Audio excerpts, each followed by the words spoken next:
손실 극복 프로젝트 나만 믿고 따라와 2부 시작하겠습니다. 네. 오늘 최병훈 전문가님 그리고 김지훈 대표님과 함께하고 있고요. 2부에서도 더 많은 종목 이야기 한번 나눠볼게요. 여러분들께서는 종목 상담 신청 계속해서 남겨주시면 되겠습니다. 유튜브와 전화를 통해서 이야기 나누실 수 있고요. 유튜브 토마토 증권통 채팅창에 종목명 매수가 비중 그리고 매수 문의도 같이 남겨주시고 전화 상담 02-325-8200번 325-8200번 열어두겠습니다. 네. 자, 그러면 2부의 공통 종목은 바로 박정숙님께서 올려주신 성일하이텍이 되겠습니다. 지금 손실 중이세요. 한 7% 넘게 손실을 보고 계시고, 네. 그나마 조금 다행인 거는 비중이 한 5%밖에 안 된다는 거. 네, 근데 13만 5천 원에 매수를 하셨고, 이 정도의 상황에서 더 이상 지금 수익이 나지 않고 있는 상황입니다. 오늘 저런 차트 많네요. 사고 나서 맞아요. 밀려 내려가는 거. 그리고 조금 더 이제 저점을 또 깨고 내려온 것 같아요. 이번 주 들어서면서 하락폭이 조금 더 깊게 나오는 상황이고 오늘 뭐 약간의 반등을 보여줬지만 뭐 이런 반등은 사실 성에 안 차는 반등이잖아요. 그럼요. 성일하이텍 한때는 정말 상장과 동시에 어마어마한 관심과 어마어마한 상승세를 보여줬던 종목인데 왕년엔 좋았다. 맞아요. 이런 느낌이죠. 예. 근데 좀처럼 힘을 쓰지 못하고 계속 흘러 내려갑니다. 성일하이텍. 그래도 폐배터리 관련해서는 계속해서 여러 가지 좀 이야기들이 나오는 것 같기는 한데 어떻게 대응을 해야 되는지 두 분과 함께 이야기 나눠봐야 되겠네요. 자, 그러면 투자 의견부터 좀 여쭤보도록 하겠는데요. 네, 김지훈 대표께서는 성일하이텍 어떤 투자 의견이십니까? 보유할까요? 매도할까요? 저는 매도입니다. 매도 투자. 의견 주셨고. 우리 최병훈 전문가는요? 매도입니다. 예. 두 분 모두 성일하이텍에 대해서 매도 사인을 주셨는데 팔 때도 그래도 잘 팔아야 되는 거니까 그렇죠. 조금 더 자세한 설명과 함께 가격 전략 찾아볼게요. 자, 김지훈 대표님 일단 성일하이텍에 대해서 매도 의견 주셨습니다.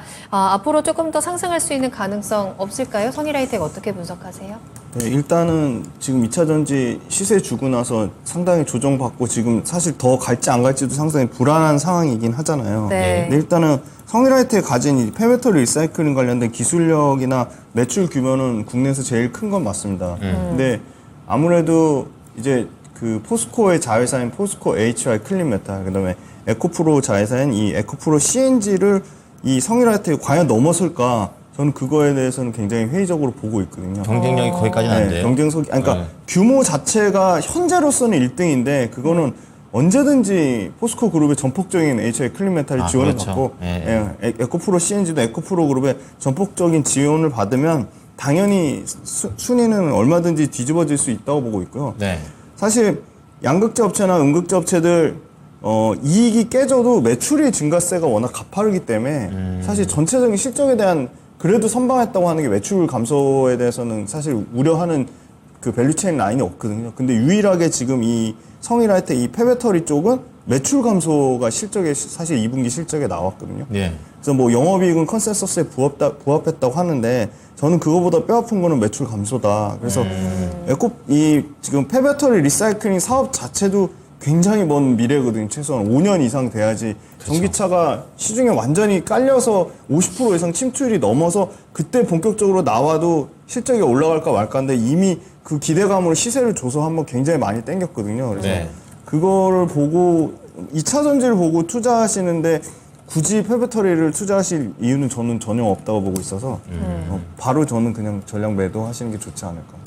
그러니까 이제 폐배터리의 시대가 본격적으로 오기까지는 아직 시간이 좀 많이 걸릴 것 같고 또 성일하이텍이 가지고 있는 경쟁력에 대해서도 조금 물음표를 그려주시면서 네. 매도 사인을 주셨는데 가격 라인을 조금 더 구체적으로 잡아볼게요. 목표가랑 손절가 어떻게 잡을까요? 네, 목표가는 지금 단기 맞고 떨어진 가격이 한 14만 1천 원 정도거든요. 14만 천 원. 네. 이 14만 원 1천 원이 일단 저는 목표가라고 보고 있고요. 네. 손절가는 12만 원 정도면 12만 원. 아주 짧게 잡아서 12만 원이 깨지면 완전 추세가 이탈됐다고 보고 있습니다. 알겠습니다.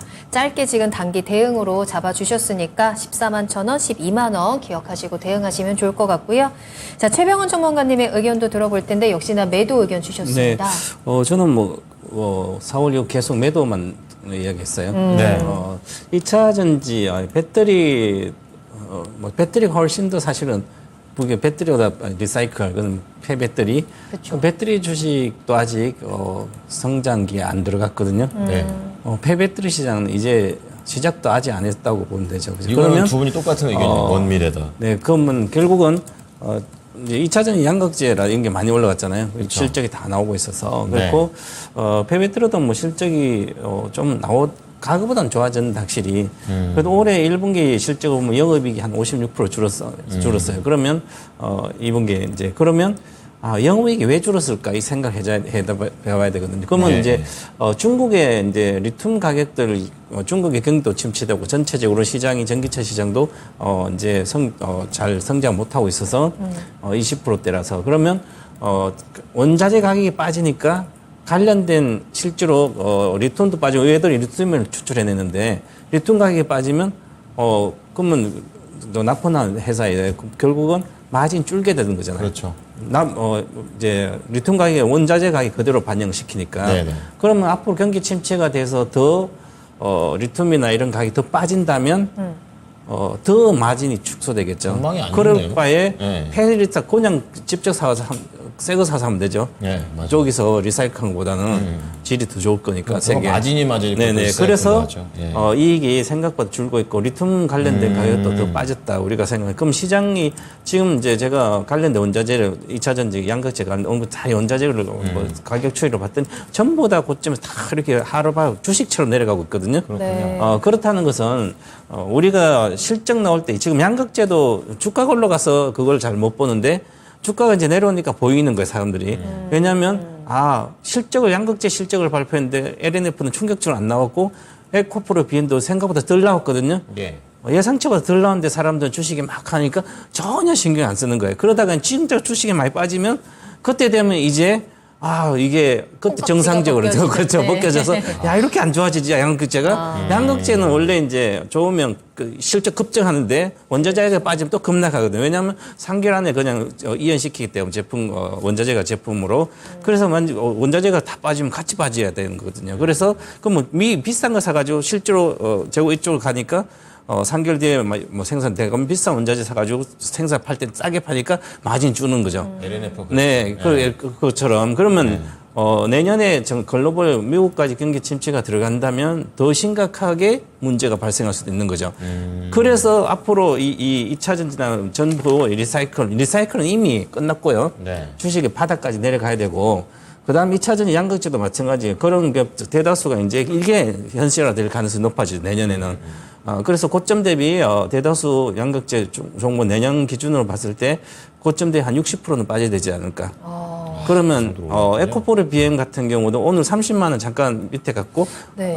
포스코 푸치엠도 40만 원 찍고 올라갔는데 그러면 결국은 포스코 푸치엠도 고점 대비 한 26만까지는 빠져야 되고 에코포르 비행도 좀 더 빠져야 되고 아직 바닥 안 찍었다는 거죠. 그런데 반등을 할 수는 있지만 그래서 이 종목도 그냥 13만 5천 정도 본정은 팔고 손절가가 중요합니다. 최근에 저가인 12만 원을 반드시 종가로 지켜야 된다. 그래서 12만 손절가 드리고 매도 의견 드리겠습니다. 네. 자, 성일 하이텍과 관련해서 두 분의 의견을 정리해 보도록 하겠습니다.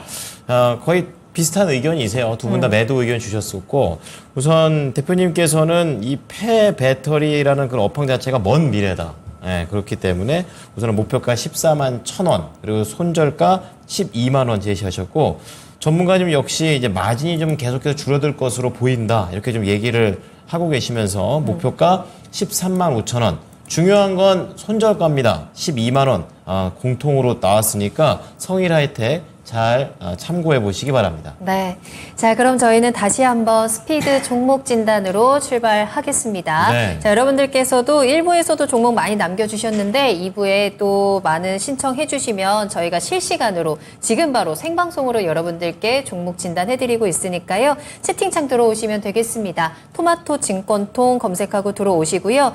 종목명, 매수가 비중, 그리고 현재 어떤 상황이신지 또 어떤 게 궁금하신지 조금 더 자세하게 남겨주시면 더 좋을 것 같아요. 네. 자, 그리고 전화로는 조금 더 자세하게 이야기 나누겠습니다. 02-325-8200번, 325-8200번으로 지금 바로 전화 주시면 되겠습니다. 네. 그러면은 이번 종목은 알베로또? 네. 네, 알베르트가 갈까요? 아니라 레이라는 종목인데 레이가 급락했어요. 그러네요. 네, 급락해가지고 29,000원에 이슈가 사셨네요. 있었나요? 이슈를 좀 체크를 해봐야 되는데 우선 레이가 지금 25,800원까지 내려왔죠.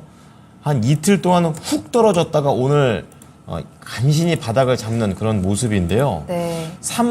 지금 사셨던 가격은 29,000원. 그러니까 지금 이게 떨어졌을 때 그날 막 떨어질 때 잡으신 건지. 지금 요 월요일에 떨어지는 칼날을 잡았다라고 하시거든요. 아, 그러시군요. 딱 떨어질 때 잡으신 거예요. 그러니까 10% 비중인데 치과 치료 기간을 이렇게 줄여주는 솔루션 그리고 해외 진출 모멘텀 이제 이런 것들이 있는 걸 확인을 하셨고. 그러니까 떨어지니까 이때가 기회다 싶으셨나 보죠. 그죠? 회사 자체는 좋게 보시는 그러니까요. 것 같은데 갖고 있으면 수익 볼 수 있을까요?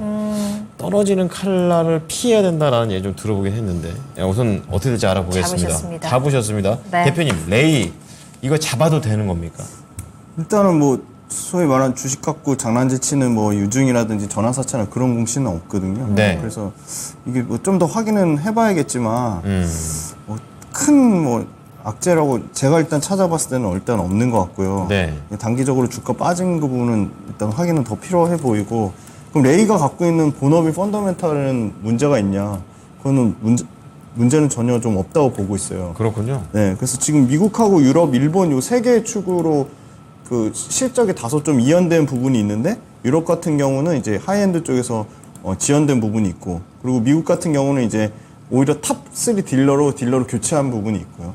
네. 일본 같은 경우는 이제 법인장 교체권이 있어서 그게 아마 정상화되려면 아마 하반기까지 좀 시간이 걸리겠죠. 예. 근데 이제 그 미국, 유럽, 지금 일본에서 지금 꾸준히 다 매출 지금 성장은 나오고 있거든요. 잘하네요. 이 회사는 지금 중국에 대한 모멘텀이 없는 회사고, 중국 오히려 지금 하반기에 이제 진출하면 지금 중국 같은 경우가 그 선진국에 비하면 뭐 유럽이나 북미에 비하면 10만 명당 22명, 그러니까 굉장히 20% 정도 수준이 굉장히 낮은 거니까 네. 중국 진출만 하면 이제 그 굉장히 성장폭은 가파르게 커질 수 있다고 보고 있고, 그리고 지금 이 인건비하고 여러 가지 그 마케팅 비용을 엄청나게 썼더라고요. 그렇군요. 그래서 그게 상반기 마케팅 비용으로 떨궈서 이익을 깎아먹는 부분이 있었는데, 그게 이제 하반기에 정상화되면 매출과 이익이 올해하고 내년, 내후년까지는 계속 좀 안정적으로 성장 할 수 있다고 보고 있어서 예. 지금 이분 같은 경우는 29,000원 정도 가격은 저는 충분히 올 거라고 보고 있습니다. 그래서 네, 일단은 지금 단기적으로 지금 24,500원까지 빠졌기 때문에 예. 손절가를 24,500원으로 잡으시고, 지금 일단은 조금 길게 봐서 일단 최소한 25% 정도 저는 사신 가격에서는 좀 상승 여력이 있다고 보고 있습니다. 그럼 29,000원에 25% 말씀하시는 거예요? 네. 그러면 가격이 3만 얼마인가요? 이게 계산이 빨리 안 되는데. 네, 3만 한 4,500원 정도 될 거예요. 네. 알겠습니다. 그러면 레이와 관련해서는 이게 떨어진 배경에 대해서 우선 드러난 바 없고요. 악재가 있는 건 아니고 기업 문제 자체도 없습니다. 잘하고 네. 있는 회사인데 지금 그렇기 때문에 떨어지는 칼날을 잡았다라는 표현이 약간 뉘앙스가 안 좋아서 그렇지 뭐 회사 자체의 그런 모멘텀 봐서는 괜찮을 것 같아요. 손절가 24,500원, 목표가 34,500원 제시를 해드릴 테니까 참고해 보시기 바랍니다. 네. 자, 저희 다음 상담입니다. 이번에는 마녀공장이라는 종목을 살펴볼게요. 네네. 유수님께서 남겨주신 종목이고요. 매수가 31,700원에 비중 10% 가지고 계세요. 7월에 사서 이제 지난주에 좀 상승 흐름이 나올 때 절반 정도는 수익 실현을 하셨고, 이제 다시 한번 반등이 제대로 나오는구나라는 생각과 함께 절반은 좀 기다리셨던 것 같은데, 네. 이제 오늘 실적 발표가 나왔고 조금은 실망스러운 수치가 나오면서 오늘 좀 14% 급락을 했더라고요. 그렇군요. 그러면서 지금 본전까지, 지금 매수가 근처까지 뚝 떨어져 있는 상황입니다. 저도 마녀공장 여기 화장품 굉장히 좋아하고 잘 쓰고 있는데 이런 종목이 있는지는 저도 오늘 처음 알았거든요. 그렇군요. 상장한 지 얼마 되진 않았더라고요. 올해 6월에 상장을 해서 지금 좀 하락하다가 다시 한번 좀 반등 모습을 나타냈는데 실적이 다시 한번 주가에 발목을 잡았습니다. 다시 한번 또 반등할 수 있는 기회가 있을지 좀 전 진단을 해봐야 될 것 같은데 어떻게 보시나요? 일단 뭐 빠질 만큼 빠져서 반등 나올 걸로 보이면 다음 주 중에 중국 관련된 오늘 대다수 종목이 다 빠졌는데요. 그쵸. 어제 이번 주에 이제 부동산 리스크 때문에 그러면 실제로 부동산 관련된 리스크가 좀 금융 위기로 확대가 된다면 경기는 당연히 침체가 돼서 화장품도 잘 안 사고 뭐 여러 가지 그럴 수도 있잖아요. 그죠? 그쵸, 그쵸. 관광도 안 다니고. 그쵸, 그쵸. 근데 그거는 좀 시간이 필요한 것 같고 그렇더라도 지금 우리도 마찬가지고 전체적으로 뭐 항공편도 정편을 계획을 엄청 짜고 있고 네. 그래서 실질적으로 다음 달에는 실적으로 전체적으로 보여주지 않을까. 그동안은 이제 허용이 안 돼서 뭐 지지부진했지만 네. 중국이 작년에도 경기도 안 좋고 그전부터 계속 안 좋았었습니다. 그래서 이제 그것은 뭐 여러 가지 관련된 이슈가 빠진 것은 어떤 심리적인 거고 실제로 중국 관련된 화장품은 관련된 기업들은 실적이 추세적으로 반전하지 않을까 저는 반전할 거 보고 있기 때문에 오히려 지금은 매도보다는 보유했다가 추가 하락한다면 뭐 오히려 더 판 것을 재매수해야 되지 않을까. 그러면 지금 3만 원 지난주부터 빠졌는데요. 22평선이 28,000원대인데 12평선 찍고 내일부터 반전한다면 네. 다시 목표가는 36,000 정도 가면 이상가 뭐 팔아도 되는데 지금 전체적으로 실적이 매출이 뭐 늘고 있고 마녀공장은 현재 기준으로 가치를 평가해봐도 한 20배 정도 영업이익 정도밖에 안 되기 때문에 충분히 일본 매출이 대다수 많아요. 3분의 1 정도 되는데 그래서 나머지 뭐 글로벌 중국 말고도 글로벌 쪽에 미국이나 이런 다른 데로 앞으로 계속 성장할 걸 보이기 때문에 네. 아주 좋은 기업이다 그렇게 보고 28,500원 오히려 재매수하는 게 낫지 않을까 판 거. 그래서 비중 20%는 갖고 있어도 큰 문제가 없고요. 일단 36,000원으로 목표가 드리겠습니다. 손절가는 28,000원 드리겠습니다. 네. 이제 계속 유커들이 돌아온다라는 이 멘트와 함께 여기저기서 이제 중국인들을 맞이할 준비를 많이 하더라고요. 네. 돌아오면 마녀공장도 다시 한번 실적 반등을 기대해 볼 수 있을 것 같고요. 해외 성장 모멘텀도 가지고 있습니다. 36,000원 목표가고요. 28,500원에서는 추가 매수도 한번 해보시고 깨고 내려간다면 28,000원 손절가 확인하셔도 좋겠습니다. 네, 최병훈 전문가는 이렇게 뭐라고 해야 되죠? 아, 참 좋은 기업이다. 이렇게 얘기하면서 인자하게 웃으시는데 왜 이렇게 안 어울리죠? 안 어울린다니요. 왜요? 전략매도 뭔가 전략매도의 느낌이 더 강하다 할까? 약간 제가 이런. 중성좀 못해다 전략매도를 해가지고. 갑자기 마녀공장을 혹하게 쳐다보게 만드는 그런 게 좀 있는 것 같습니다. 자, 그러면요. 요거 다음 종목 넘어갈 텐데요. 네. 이 종목은 어떻게 판단 받아질까요? 김정희님께서 또 대표적인 세일사죠. 삼성 SDI가 되겠습니다. 사셨던 가격이 65만 원인데 이것도 좀 내려왔다고 생각해서 사신 거 아닐까요? 근데 그 밑으로 더 내려가서 오늘 59만 원까지 내려가기도 했었습니다. 간신히 60만 원 선까지 이제 버티고 있는데 대응 전략에 대해서 궁금해하고 계십니다. 자, 삼성 SDI는 3사 중에서도 그렇게 도드라지는 움직임을 보이는 것 같지 않은데 어떻습니까? 일단 좋은 기업인데 네. 좋은 주식은 아닌 것 같습니다. 그 약간 치명타인데요. 예. 좋은 기업은 분명한데 좋은 주식은 아닌 것 같고. 근데 좀 눈여겨볼 거는 삼성 SDI가 철저하게 이제 고가형 차종 BMW i4, i7, X 그리고 외제차요. 네, 네. 아우디 그리고 이제 최근에는 이제 GM 그리고 볼보까지 지금 계속 거기서 다변하고 있고 그러니까 유럽에서 매월 이제 전기차 출하량 그 배터리 출하량 데이터가 나오는데 급격하게 늘긴 했어요. 최근 5월, 6월, 7월 달 데이터에 많이 늘었거든요. 잘했네요. 네, 잘하고 있습니다. 잘하고 있는데 심지어 이제 그 굉장히 스타트업이죠. 리비안도 이 픽업 트럭 판매량이 네. 컨센서스보다 훨씬 상회하는 30% 넘는 판매량이 나왔거든요. 리비안에 들어가는 배터리를 삼성 SDI가 하기 때문에 네. 실적은 나쁘지 않고 분기 역시도 분기 계속 5조 원대 매출 체력 나오고 영업이익도 거의 지금 그 삼성 SDI는 첨단 생산세액 공제가 유일하게 SK온도 지금 2분기에 드디어 이제 1,650억이 포함됐고 얘네는 LG엔솔 같은 경우는 1,000억대 포함이 됐는데 삼성 SDI는 그게 포함이 안 됐음에도 불구하고 거의 영업이익률 8% 정도 선 나오면서 4,500억대 영업이익 기록했거든요. 네네. 그래서 실적은 좋은데 왜 떨어진 거예요? 실적이 그렇게 막 드라마틱하게 일단 증가하진 않고요. 증가하려면 아마 본격적으로 얘네도 첨단 생산세액 공제 적용을 받거든요. 인디애나 공장이. 예, 25년에 적용되거든요. 그러니까 아직 너무 먼 미래고. 그러네요. 지금 2년 넘게 텀이 남아있고. 그리고 배터리 셀 전체적으로 삼성 SDI뿐만이 아니라 LG엔솔이나 SK온을 자회사를 얻고 있는 SK이노베이션 전체적으로 다 무겁거든요.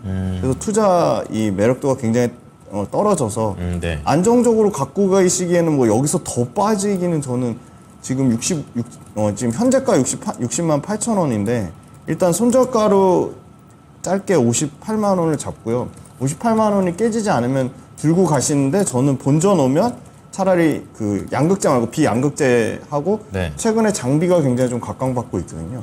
그래서 이거를 본전 오시면은 그냥 다 전량 매도하시고 그러니까 확률적인 측면에서 투자 메리트가 굉장히 낮기 때문에 네. 장비주랑 비양극재 이렇게 조금 분할해서 10%씩 하시는 게 훨씬 수익률 측면에서는 더 개선되지 않을까 그렇게 보고 있습니다.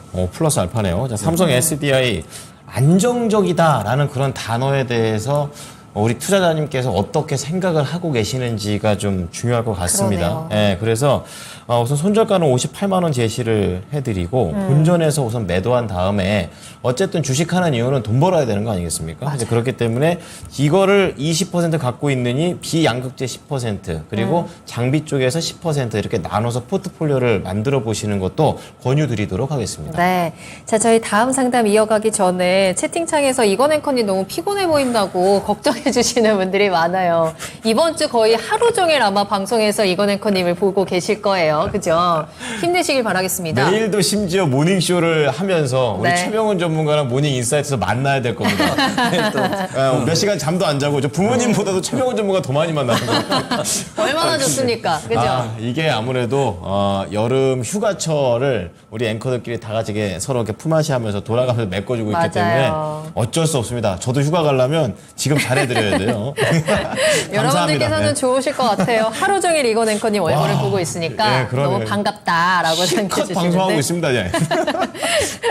자, 마지막까지 힘내시길 바라겠고요. 그렇습니다. 얼마 남지 않았습니다. 그렇습니다. 자, 저희 다음 종목도 이야기 나누면서 진행을 해보도록 할게요. 네. 전화 연결되어 있다고 하네요. 시청자님 안녕하세요.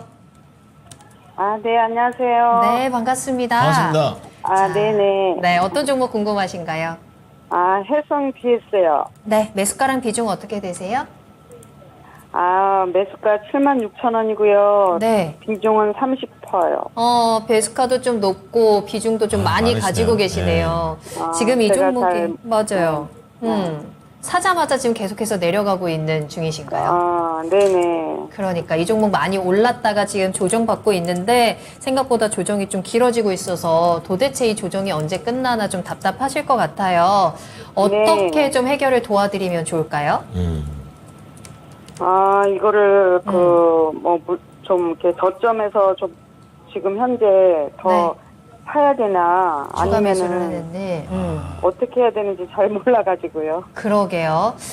오늘 조금의 반등은 나왔는데 이게 시그널을 어떻게 해석을 해야 되는 건지 좀 체크를 해야 될 것 같네요. 앞으로의 네네. 대응 전략에 대해서 최명훈 전문가님과 이야기 나눠보세요. 네네. 네. 감사합니다. 네, 안녕하십니까 시청자님. 네, 안녕하세요. 다른 반도체는 뭐 갖고 계세요? 없어요. 이거 해성 DS를 많이 사셨네요. 그러면 네. 근데 왜 산 이유가 다른 반도체가 더 좋은 거예요? 아니요, 그냥 빠졌을 때 높게 사가지고 자꾸 물타기 해가지고 그래. 근데 높게 사셨다는 것은 이제 처음부터 살 때 반도체 이 얘기를 계속 들었을 거 아니에요, 올해. 네네. 그래서 근데 이렇게 높게 잡았었어요? 아니 이게 뭐 9만 원까지 간다 그래서 그때 조금 7만 원대 사고 9만 원 가봤자 100%밖에 안 올라온 게 얼만데요, 그죠?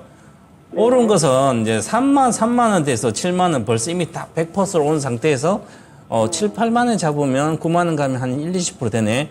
그래서 수익 되네. 근데 내려가면 지자리 내려가거든요. 반도체는. 네. 그러면 7만 원 사다 제자리로 3만 원 가잖아요. 그러네. 지금은 3만 원 갈 거라 상상이 안 들잖아요. 네네. 그럼 반도체 관련된 업종들은 경기가 침체되면 거의 반타작 돼요. 올라갔던 제자리에 내려와요. 늘 그랬는데 네. 2020년부터 시장에 초보자 워낙 많이 들어오면서 아무 때나 그냥 막 위에서 사서 그런 거죠. 네. 지금 2분기 실적도 마이너스 17% 작년 대비 1분기도 30% 빠지고 실적이 계속 안 나오는데 다들 좋다 그러잖아요. 그래서 주식 올라왔으니까 그럼 다 좋아 보이잖아요. 그러면 많이 올라왔구나. 바닥에서 한 2배 정도, 3배. 그러면 이제 손절가를 아마 이야기 듣고 사시지 않았나요? 방송에서 많이 얘기해서 개정돼 있어, 그죠? 그럼 손절가를 들었어야 되는데 9만 원 간다는 얘기만 듣지 말고 이제 손절 얼마에 손절가 만약에 7만 원대면 손절가를 이 경우 12평선 정도면 한 7만 2천 원이구나. 그러면 7만 2천 원 깨지면 손절가 제시해 전문가가 해주면 그럼 7만 2천 원 붕괴되면 이틀 동안 붕괴돼 그럼 팔아야 돼요. 왜냐하면 얼마 손해가 아니잖아요. 그 나는 9만 원 계속 들은 게 9만 원까지 가지 9만 원까지 그 9만 원은 20% 먹으려고 계속 있다가 7만 원 이제 6만 와서 이제 본전 회복할까요? 그러면 동방바사 만나면 전략 매도 이렇게 이야기하면 어떻게 했또 그죠? 근데 다른 사람이 다른 전문가 서방바사는 야 회복할 거다 9만 원까지 갈 거라고 아주 좋아요. 그런데 누구 말이 맞는 건 지나봐야 알잖아요. 네. 그렇기 때문에 시청자님 스스로 손절가 꼭 지켜주셔야 돼요. 네. 저는 이번 오히려 4분기는 더 안 좋아질 걸로 보여요. 경기적으로. 그러면 반등시나 반드시 좀 팔고 나오셔야 될 걸로 보여요. 그러면 저는 지금 6만 2천원, 6만 7천 정도나 이렇게 가면 다행인데요. 그 정도 가면 손해가 크지 않으니까. 근데 지금부터 손절가가 더 중요한 겁니다. 그래서 62평선을 붕괴하면 안 되니까 6만 1,000원이에요. 그럼 종가로 6만 1,000원이 이틀간 붕괴돼 있으면 일단은 비중을 절반으로 줄이고 봐야 되는 거예요. 그러면 절반 줄였으면 6만 원대에서 6만 원 절반 줄였으면 다시 이제 4만 원대 만약에 온다면 절반 줄인 걸로 재매수를 하면 단가를 확 낮출 수 있잖아요. 네네. 그죠? 비중 30% 그러면 30%니까 이게 이제 만약에 4만 원 가도 팔 수가 없는 거죠. 네. 그러면 계속 한 30% 손해 나 있으면 다시 회복하려면 50% 가야 되거든요. 네. 그래서 30% 대다수 개인 투자자들이 중소형주 사면 30% 손해 나 있어요. 그것은 고점에 사면 기본적으로 35 내려가기 때문에 그래요. 8만 원에 30% 내려가면 2만 4천 내려가잖아요. 네네. 그죠? 그러면 6만 또 오는 거죠. 5만 원대, 6만 원 오는 거예요. 그 지금 6만 2천이잖아요. 그러니까 좀 더 기본적으로 이익이 내려가고 있어서 DDR 파이라든 여러 가지 고사양 쪽에 들어가서 기판도 이런 거 해서 괜찮은데도 이미 주가에 다 반영된 상태입니다. 그렇기 때문에 오히려 리스크가 크기 때문에 6만 1,000원 손절가를 지켜 산절가 붕괴되면 이틀 동안 회복 안 되면 일단 절반 매도하고 나머지만 갖고 계시고요. 만약 6만 7천 정도 간다면 전략 매도를 하시고 나오시고 반도체 이번 장에서 오늘은 반등을 했는데 반등하고 이번에 고점을 8만 원 돌파를 못할 걸로 저는 보이기 때문에 반등시 꼭 팔고 나오셔야지. 안 그러면 4분기 때 경기 더 침체가 되면 그냥 제자리까지 내려옵니다. 반도체는 전부 다. 그렇기 때문에 조심하고 꼭 지켜보셔야 돼요. 지금 어디 방치하지 마시고. 손절가 6만 1,000원 기억하세요. 네, 감사합니다. 네, 시청자님, 이 투자 방법에 대한 조언까지 잘 참고하셔서 다시 한번 또 수익을 잘 챙겨 가시길 바라겠습니다. 응원할게요. 네, 감사합니다. 네, 감사합니다. 네, 감사합니다. 네, 저희가 이렇게 방송에서 종목에 대한 설명을 해주면 이 종목이 왜 좋은지 그리고 어디까지 내가 수익을 낼 수 있는지만 기억에 남고 손절가는 사실 잘 기억이 안 나거든요. 손절은 안 올 거라고 생각합니다. 그러니까요. 그렇죠. 손절가는 나에게는 없다라고 생각하실 텐데 그래도 손절가도 굉장히 중요하다라는 사실 여러분들께서도 꼭 참고해 보시면 좋을 것 같습니다. 네. 네. 전문가님이 이렇게 뾰족하게 얘기할 땐 다 이유가 있는 거예요. 그래도 오늘은 굉장히 부드럽게 손절가 아니, 기억하세요 라고 해주셨는데 전문가님은 톤은 부드럽다니까요. 예. 그냥 저는 전략 매도하고 안 보는 게 빠르거든요. 네, 그렇죠. 6만 원, 7만 원대에서 얼마 손실 아니거든요. 이 정도면. 그렇죠. 네. 근데 주로 반타작 나면 4만 원대 가면 어떻게 그죠? 그래서 네. 전문가님은 항상 이렇게 아빠 마음이에요. 걱정되면 맞아요. 바로 뾰족해지십니다. 자, 다음은요. 우리 졸파고 TV님 대한항공 올려주셨는데요. 매수가가 뭐 이렇게 높습니까? 35,500원입니다. 7%의 비중으로 지금 비중 쪽에서는 약간 전략이 좀 나올 수 있는 그런 구간이 좀 있는데 중요한 건 추가 매수해야 할까요? 이렇게 얘기하고 계시고 매수가 근처까지는 갈 수 있을까요? 이렇게 보고 계십니다. 3만 원이면 꽤 높아요. 제가 지금 일봉 보다가 3만 원 어디야? 주봉 보다가 월봉 보다가 딱 하니까 작년. 예, 그쵸. 작년 2021년 이때쯤 한 제일 장중에 많이 간 게 35,100원이에요. 그러니까 그 이후로는 이제 쉽지가 않은 거죠. 알아보겠습니다. 손실은 안 나고 나오셨으면 하는 것 같아요. 대한항공 긴 싸움입니다. 어떻게 해야 될까요? 일단 비중이 적으셔서 천만 다행인데 아, 그렇죠. 예. 지금 23,900원 만약에 현재가로 사셔가지고 똑같은 비중으로 사셔가지고 평단가를 낮추신다고 해도 2만 지금 한 8,000원까지밖에 평단이 안 떨어지거든요. 동일 비중으로 해도. 네, 네. 근데 그럼 이제 대한항공이 사실 여객 수요는 회복이 많이 되고 있죠. 북미 쪽이랑 그 유럽 쪽에서 보니까 지금 북미 같은 경우는 180% 넘게 증가했고 유럽도 한 98% 정도 증가를 했더라고요. 그런 건 좋은 거 아닙니까? 네. 네. 근데 이게 연속성이 중요하거든요. 근데 저는 연속성이 그렇게 뭐 강하게 이어질지는 사실 미지수라고 보고 있거든요. 약간 반짝반짝 네. 하는 거군요. 네. 그러니까 일단은 항공 좋아지려면 항공 관련된 인프라 뭐 그 소위 말 지금 인력도 엄청나게 줄여놨잖아요. 네, 그것도 맞아요. 정상화되는 부분. 네. 여행이랑 조금 여행이 또 당연히 맞물릴 거고 그래서 그 일단 그 인프라 관련된 정상화되는 부분도 있고 중요한 건 그 코로나 팬데믹 때 화물로 대거 돌려놨는데 맞아요. 화물 경기가 지금 그렇게 좋은 상황이 아니거든요. 그럼 다시 또 여객으로 되돌려야 되는 거 네, 아닙니까? 또 다시 전환 비용이 들어갈 비용이 거고. 들고. 네. 그러면은 노선 자체는 뭐 압도적인 국적 사기 때문에 이제 장거리 노선에 대한 그게 있는데 지금 현재로서 포커스 맞추는 거는 여객 회복보다는 화물이 얼마나 더 정상화는 되는지 여부거든요. 여객에 대한 모멘텀을 보려면 2023년보다 24년 완전히 전환됐을 때 전환 비용까지 가려면 24년을 보고 있기 때문에 네. 저는 저 같으면 이거 35,500원 될 때까지 기다리는 그 기회비용이 너무 아까울 것 같거든요. 차라리 더 공격적으로 딴 거 사가지고. 네, 네. 차라리 공격적으로 해서 지금 시장에 맞는 트렌드한 종목으로 하시는 게 좋아 보이고 네. 저도 이거 좀 뼈 아프지만 전략 매도 의견 드리겠습니다. 그러니까 지금 더 뭐 가격대를 기다릴 거 없이 내일 뭐 개장하면 그 바로 전략 매도 가는 겁니까? 개장하면 바로 전략 매도는 아니고요. 네. 그럼 가격 좀 그거 너무 알려주세요. 가혹하고요. 아, 그런가요? 네, 그렇게 가격 이게, 기준을 그래도 올라올 조금 때마다 모르니까 이제 계속 가혹하게 질문을 할 수밖에 없는 거죠. 맞습니다. 네. 네. 그러니까 뭐 그 전일 종가 기준으로 이제 그 다음 날 호가가 3% 이상 올라올 때마다 지금 7%니까 2%씩 줄이시면 될 것 같습니다. 네. 저 같으면 그렇게 분할로 정리를 하겠습니다. 자, 대한항공 어쨌든 기회비용이 가장 중요한 것 같습니다. 오히려 분할 매도를 해보시면서 손실을 좀 최소화시키면서 우선 나오시고 다른 걸로 좀 빨리 좀 수익을 얻을 수 있는 방법을 찾아보는 게 좋을 것 같습니다. 네.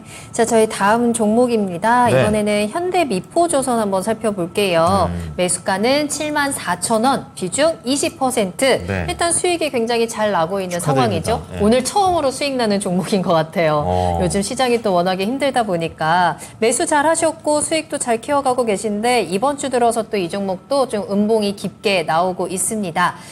지금이라도 빨리 수익을 챙겨야 하는 건지 아니면 조금 더 대응할 수 있는 방법들이 있는 건지 좀 확인을 해봐야 되겠네요. 네.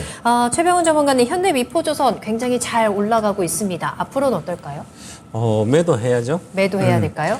바닥권에서 올해 봄에 바닥 63,000원 바닥에서 50% 올라왔거든요.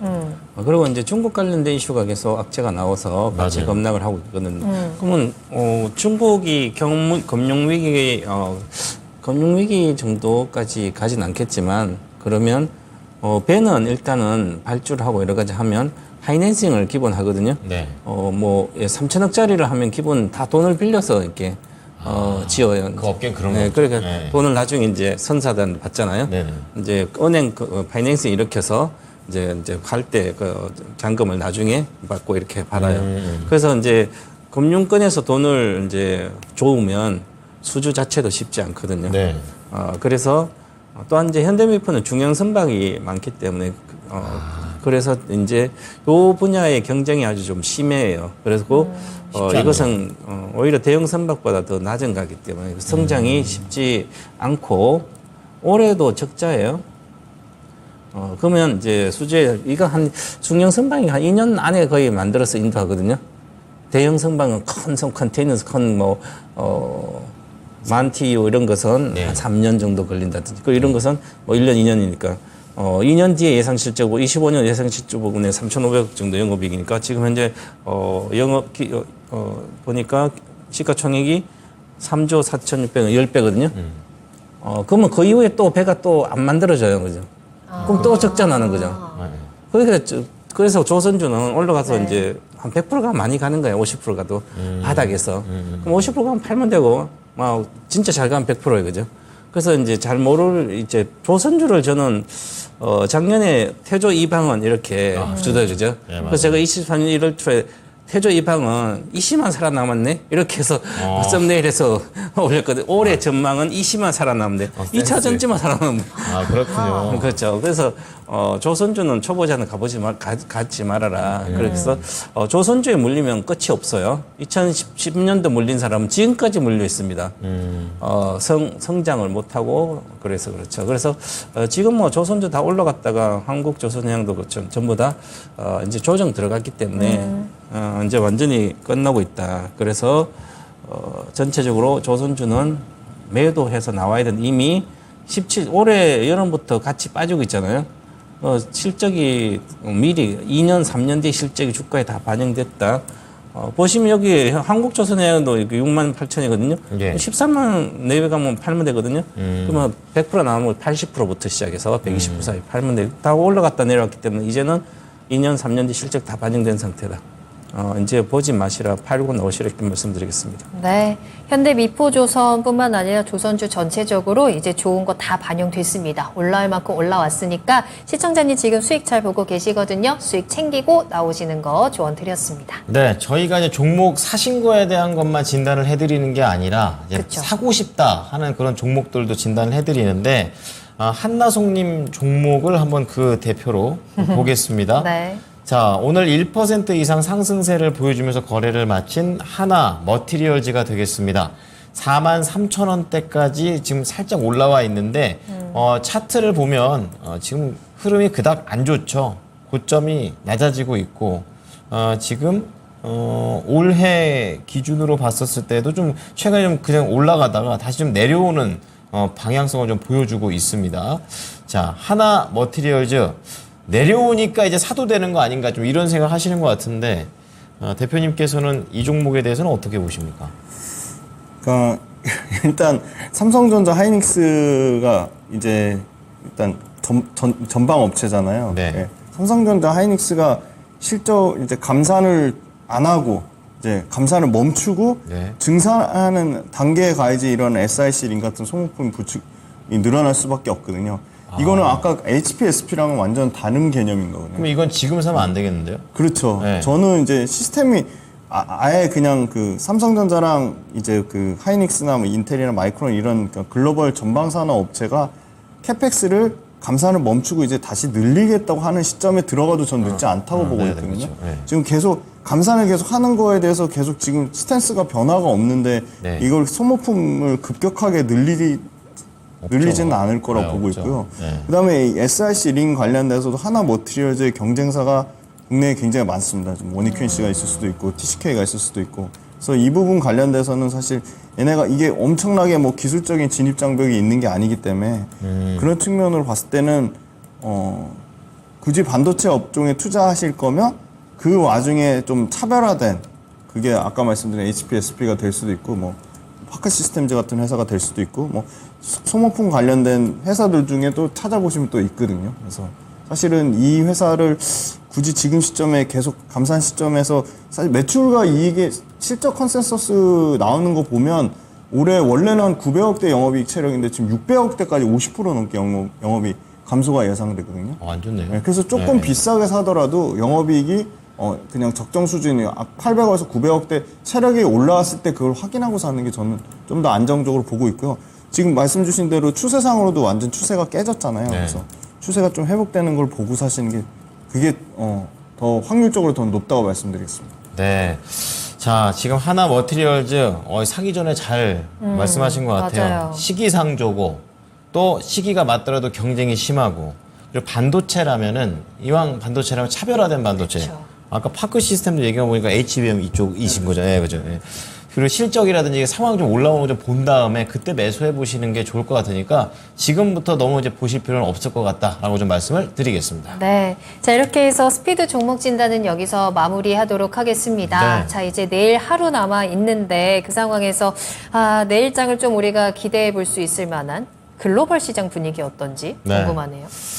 부채가 좀 많이 떨어졌었는데 네. 오늘 영국, 프랑스, 독일, 유럽은 약간 약세 흐름을 좀 이어가는데 약간 반등까지는 안 되고 아슬아슬하게 뭐 그 이상은 안 올라가고 있고요. 지금 미국장 같은 경우에는 확실히 좀 반등을 주고 있습니다. 지금 그렇다고 세게 해주는 건 아니고 다우존스하고 S&P 500, 나스닥 모두 다 한 0.1에서 0.2 정도 뭐 저렇게 시원하게 올라가진 않아서 좀 그러네요. 답답하기는 한데 네. 어쨌든 하락은 안 한다라고 좀 말씀을 드리겠습니다. 네. 자, 그러면 저희도 내일장에서 여러분들의 계좌에 그래도 상승을 좀 가져다 줄 만한 종목 어떤 거 있는지 히든카드 만나보겠습니다.